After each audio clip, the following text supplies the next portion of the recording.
What is up, you guys? Welcome back to another one. If you are new to the channel, 2019 Hyundai Elantra Sport, courtesy of Freisinger Hyundai in Mechanicsburg, PA. And so I've reviewed this one before in previous generations, and this is one of the fun ones for Hyundai. This is essentially Hyundai's version of the Honda Civic Si, if you will. Around the same horsepower combat car, so therefore I wanted to check this one out today. So, as always, you guys, let's start with pricing. And so there will be a couple different setups for the 2019 Elantra Sport.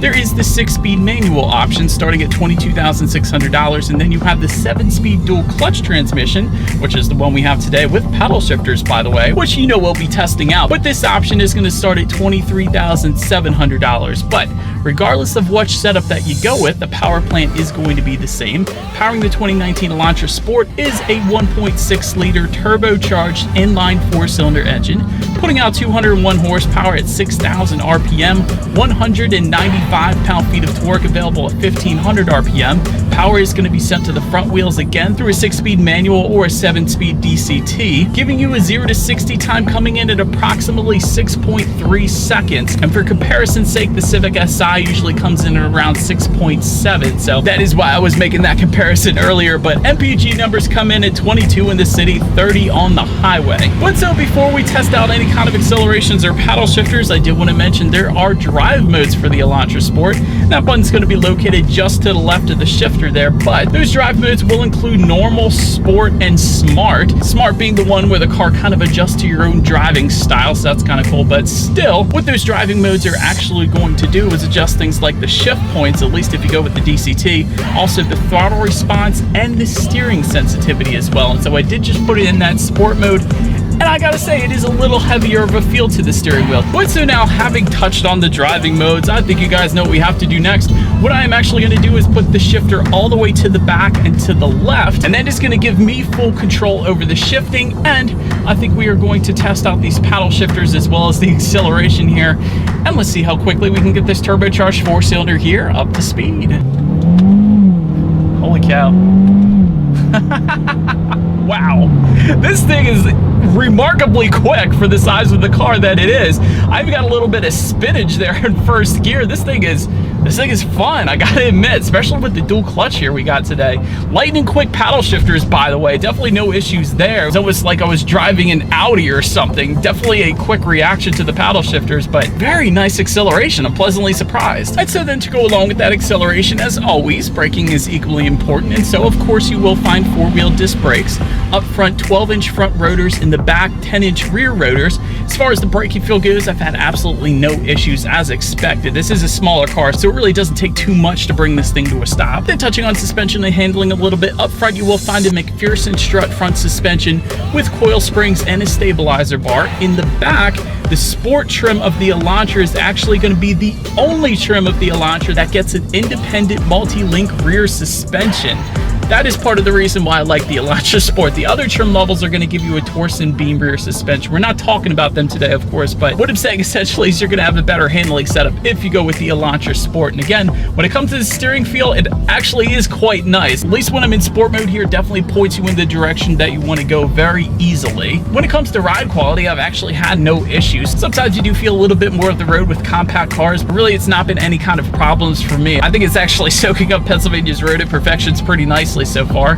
When it comes to cabin noise, I actually don't have many exterior noises coming into the cabin. I will say, I do like the exhaust noise when you punch this thing a little bit though. So when it comes to the exhaust, you do hear a little bit of that in the cabin, especially when you're in sport mode, but that is the kind of cabin noise that I do like though, so no issues there either. And then touching on visibility, I can see perfectly fine out the back, and I always say this, with sedans, you really don't have any issues of visibility, so that is on point. But enough with the driving dynamics, you guys. Let's check out the exterior now of this 2019 Hyundai Elantra Sport. And so to start up front, as you guys probably already know, for the 2019 Elantras, they have been completely redesigned. To the sides, you will find LED headlights with LED daytime running lights with a new design once again. And they will, of course, come with the automatic feature, meaning when it starts to get dark out, these headlights will turn on automatically for you there. Also did want to mention in the middle there is an Elantra Sport specific front grille, meaning that front grille is going to be different on the Sport than it is on the other Elantra trim levels, kind of differentiate itself from the others, so that's kind of cool. Make your way to the side, there is chrome beltline molding for the Sport, along with specific side skirts as well. Body colored heated side mirrors will come standard, and they will come with integrated turn signals too. Then take a look down at the wheel setup. They will come sized up at 18 inches, and of course they will be aluminum alloy wheels. Make your way to the back, you will find a rear lip spoiler that will come standard. Looks absolutely amazing back there in my opinion. LED taillights will come standard once again, and they will be redesigned for 2019 like in the front. And just below all of that, a single exhaust outlet with dual chrome tips actually. And I remember this exhaust note in the past sounding absolutely amazing, so I'm wondering right now if it is going to sound the same. So you guys know what we have to do next. As always, here is that exhaust clip.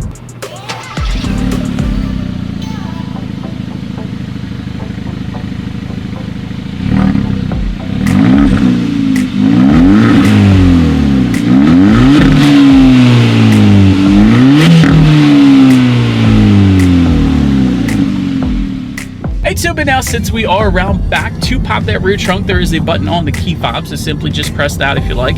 Once opened up, cargo capacity is going to come in at 14.4 cubic feet.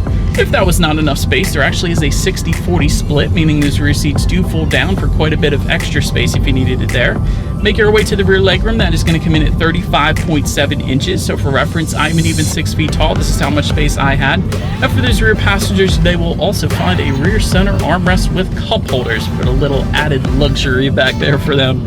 Make your way to the front seats. They will come manually adjustable, and they will actually come with a leather finish as well. Absolutely loving that.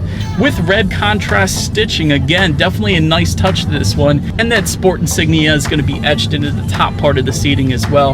And of course, with leather, you can expect these front seats will be heated to go along with that too.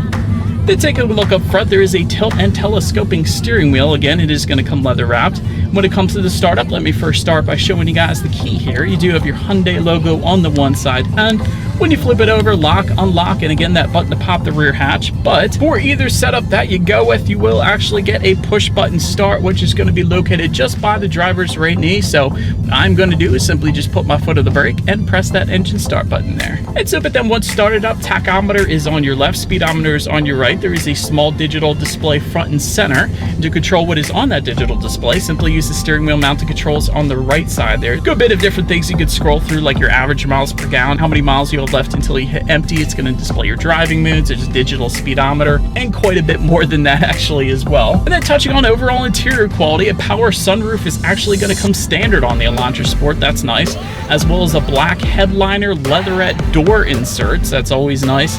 Dual zone climate control is going to come with the premium package, and there's going to be some carbon fiber style accented trim as well on the doors, as well as just the top of the glove box. It isn't real carbon fiber, but it does have that look to it, that nice weave. But perhaps the most important part on the interior here is going to be the tech display. And so standard setup is going to be a 7-inch high resolution color touchscreen display, coming standard with Bluetooth and audio streaming, as well as Android Auto and Apple CarPlay. Meaning if you have a smartphone, simply just hook it up to the Elantra Sport and you will get free navigation through your smartphone, as well as the ability to like and dislike your Pandora songs up there.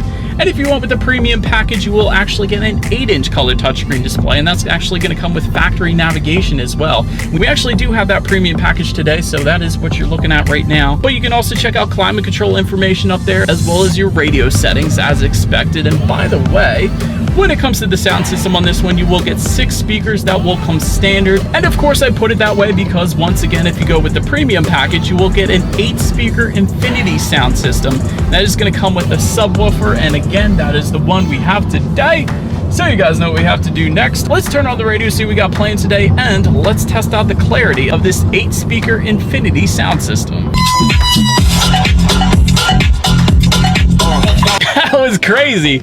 Good bit of bass, actually. Ton of loudness, really absolutely no issue. I didn't think we would have any issues, but this sound system's definitely quite nice. But so the last thing on the tech display I wanted to mention to you guys is, of course, when you put the Elantra Sport in reverse, you will find a rear view camera letting you know who or what is behind you, which is always going to lead us into safety. And so to start, there are front, side, and side curtain airbags, also what front of your driver's knee airbag as well.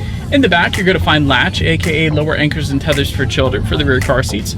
Also a tire pressure monitoring system, and here is where it gets good. For all Elantra Sports, also standard, will be a blind spot warning system with rear cross traffic alert, forward collision avoidance assist, lane departure warning, lane keep assist, automatic high beams, and driver attention warning as well. That is a ton of safety features that are all going to come standard on the Elantra Sport, so definitely very nice there. But that is about it for this one, you guys. Thank you so much for watching. Be sure to like the video and subscribe. Feel free to follow me on social media at the bottom of the screen there, and I will see you guys in the next video.